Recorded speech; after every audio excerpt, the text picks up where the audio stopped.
Are you recording? Yep. Cool. Hello, big world. Right, so what have we got? The OHS badge. So there was an OHS summit, the hardware summit, and Drew Festini from Osh Park, who do those cool purple boards. They basically gave one of these boards to everyone who went to the conference. They're pretty snazzy, ESP32 with e-paper, and they've got a few touch pads, touch-sensitive pads, kind of neat. Some of you guys might remember I had a board from Mike Rankin from ages ago, which was an e-paper design. It was the first board he put together, and it didn't work by the time he'd sent it out to me, but thanks, Mike. But they've sort of evolved that design. This thing runs MicroPython out of the box. They paired it with a laptop as the attendees came in, so it actually showed their name on them. And they've got an accelerometer on board, so when you flip it up, it actually presented a menu to you and you could run other applications. And so they're running FTP on it, and you could upload your own applications and have it listed in the window. So pretty neat. They're pushing it for as a general development board as well. And you can buy them on Trentini now for $50. Drew's agreed to. In Australia yet. Sorry? Not available in Australia. Ah, really? Well, Drew's sending me out one, so Yeah. we'll get one. Hopefully by the next. Okay, soon maybe. Yeah, but yeah, Drew's going to send me out one, so I'll bring it next time. Pretty cool.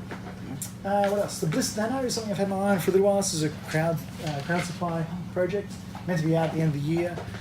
It's based on the Nordic NRF, the 52 series. It's freaking tiny. One. Sorry? That's tiny. It's really small. For a module that's got everything on board, you just need to supply power. It's got 30 GPIO on there. How? It's a Cortex M4F. Goldfinger per atom. It certainly will run MicroPython just fine. It is certified. They've got a couple of bigger boards that have this mounted on it, so you can do they've got like a breakout board that's breadboard compatible. They've got a circular one with a whole bunch of sensors on it because it's kind of designed for interfacing with sensors. So yeah, it's kind of cool. I've got some of those coming in the crowd supply. It's fun. Do you know what the F stands for? Float. Floating points. Floating point. So the floating point unit. It's pretty neat. Another camera module came out a little while ago. This one's available on Seed Studio, I think it was. They've got a 2 megapixel camera they sell with it. Pretty cheap. They're $10 US or something. SD support on it. The only thing is it doesn't have USB on it. It's a bit of a pain to program. Although it comes out of the box ready to transmit. I'm not sure exactly how, but So do you use TX and RX? I think it has an AP that it advertises, and so you can connect to it that way. TX and RX to upload? Or? Yeah, I'm not sure exactly how, but you've got to hook into the pins and then upload it. Upload it firmware that way. Yeah, that little diagram doesn't even highlight the serial It does pins. not. Yeah. It does not. Documentation is awkward on this. It's It usually is. yeah, so it's not great, but it is a small unit.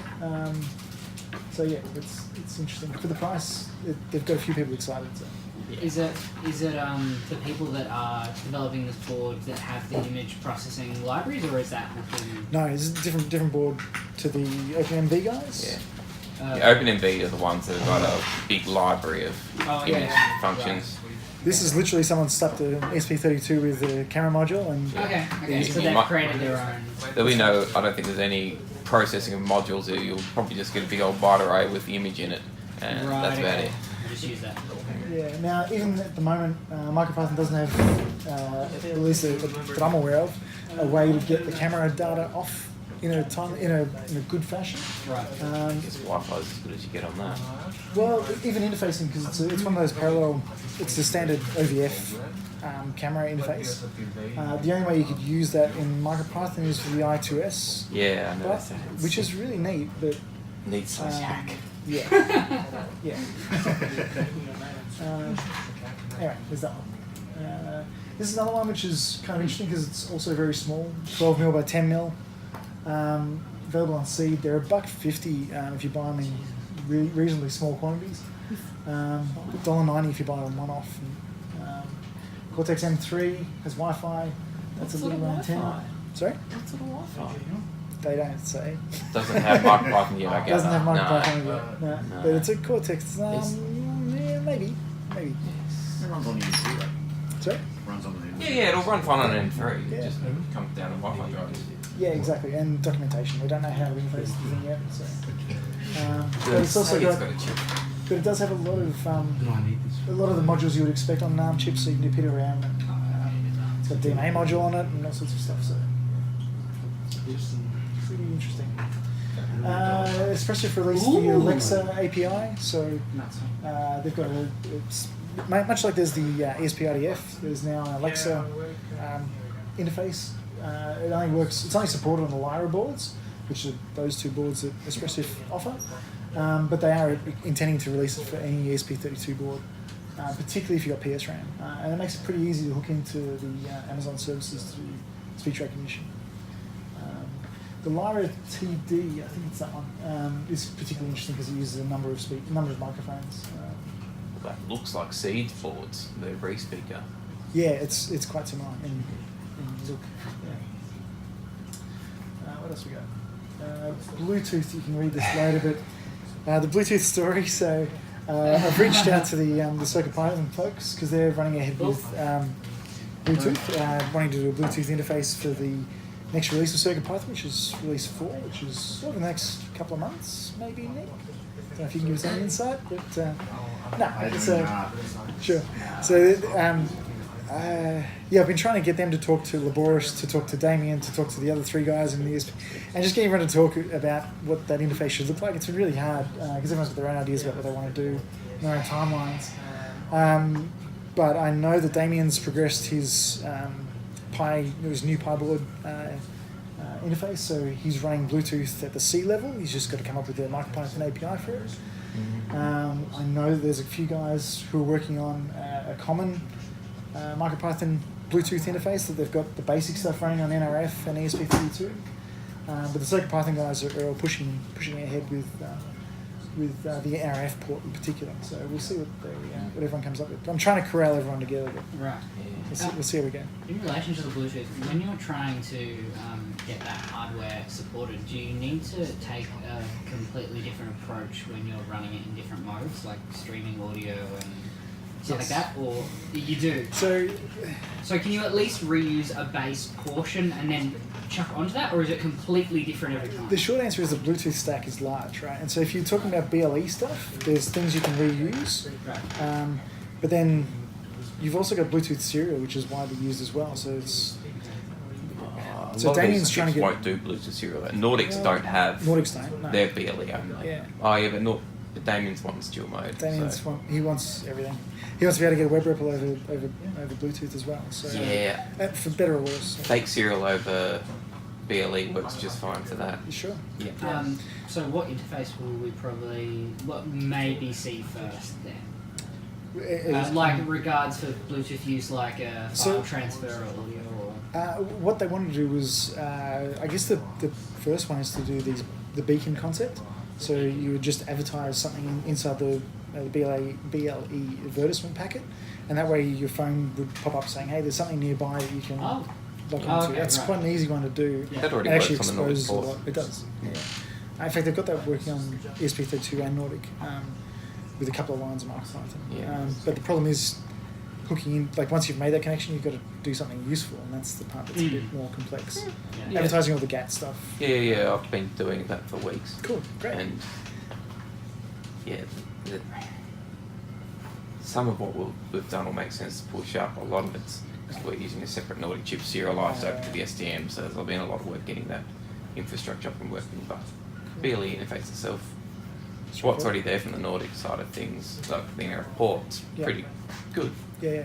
I think the problem they're having, or the problem everyone's grappling with, is the NRF have a particular way of doing things that's not compatible with any of the other Bluetooth interface, and they're all seem to be doing their own sort of stack, and the interface, making the interface generic across the ports seems really difficult. So Probably should look at Embed because they've got not as a copy paste, but as a bit of a reference because they've got a top level Bluetooth API that branches down to 3 or 4 different backends.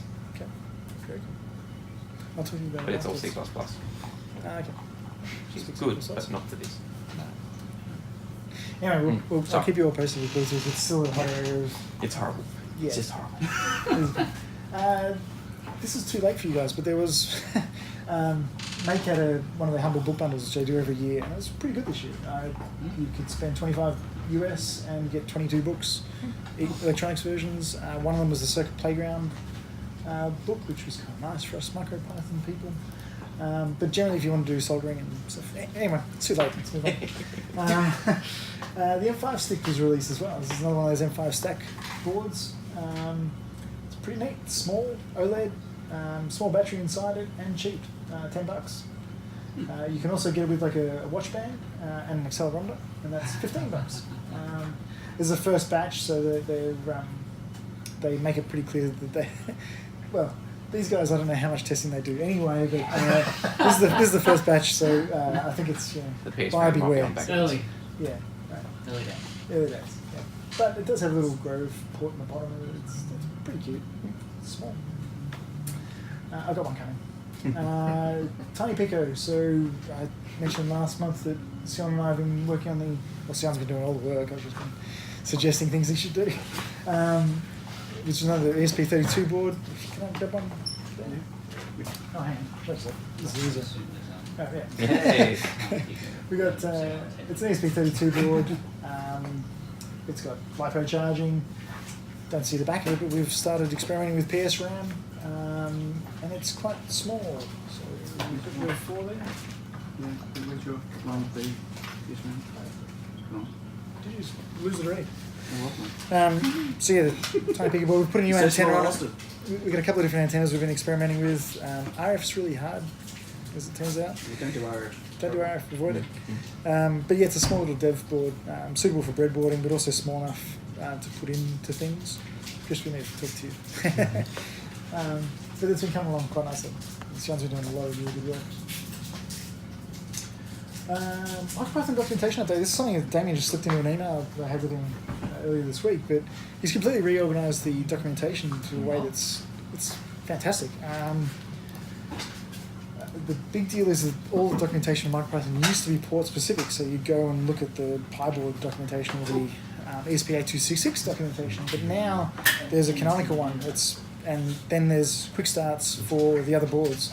So the good thing is it's all centralised. The good thing is there's one description of like SPI and I2C and all the rest of it. So for me this is a really big deal, and it also means that it'd be easy because I'm playing with the ESP32 a lot, and you don't have good documentation for it, or any documentation for it. Yeah. So I'm going to start putting that together. So if anyone wants to help with that, please let me know. Yeah. Cool. UI library is another thing I'm sort of asking for help with. Well, I'm looking at this for myself for work anyway. So I've got an M5 stack that we're using at work. Yeah, about this, Jake. And we need to render a few things on the screen. The UI toolkits are a bit thin on the ground. There's pros and cons with some of them. Laboris has a bunch of things to support TFT and various TFT interfaces, and he's also got basic primitives, which is a good start, but it's not mainline. Peter Hinch has got the Nano GUI project where he's got frame buffer support for small displays. There's a few of these. This is from his library with basic charting and basic sort of progress bars. But I've got a few ideas about how we can do things a bit better. So if you're interested in that, come talk to me. If you know of any other libraries we can leverage, please come talk to me. Just Python News 3.7.1 and 3.6.7 were released. They're mostly patch releases. Although there's some interesting stuff in 3.7. Go have a look at that if you haven't. Yeah, it's quite nice. I think that's it. Yeah. Cool. Do we have any questions or comments? Cool. Thanks, folks. I think we'll have pizza here shortly. Thanks.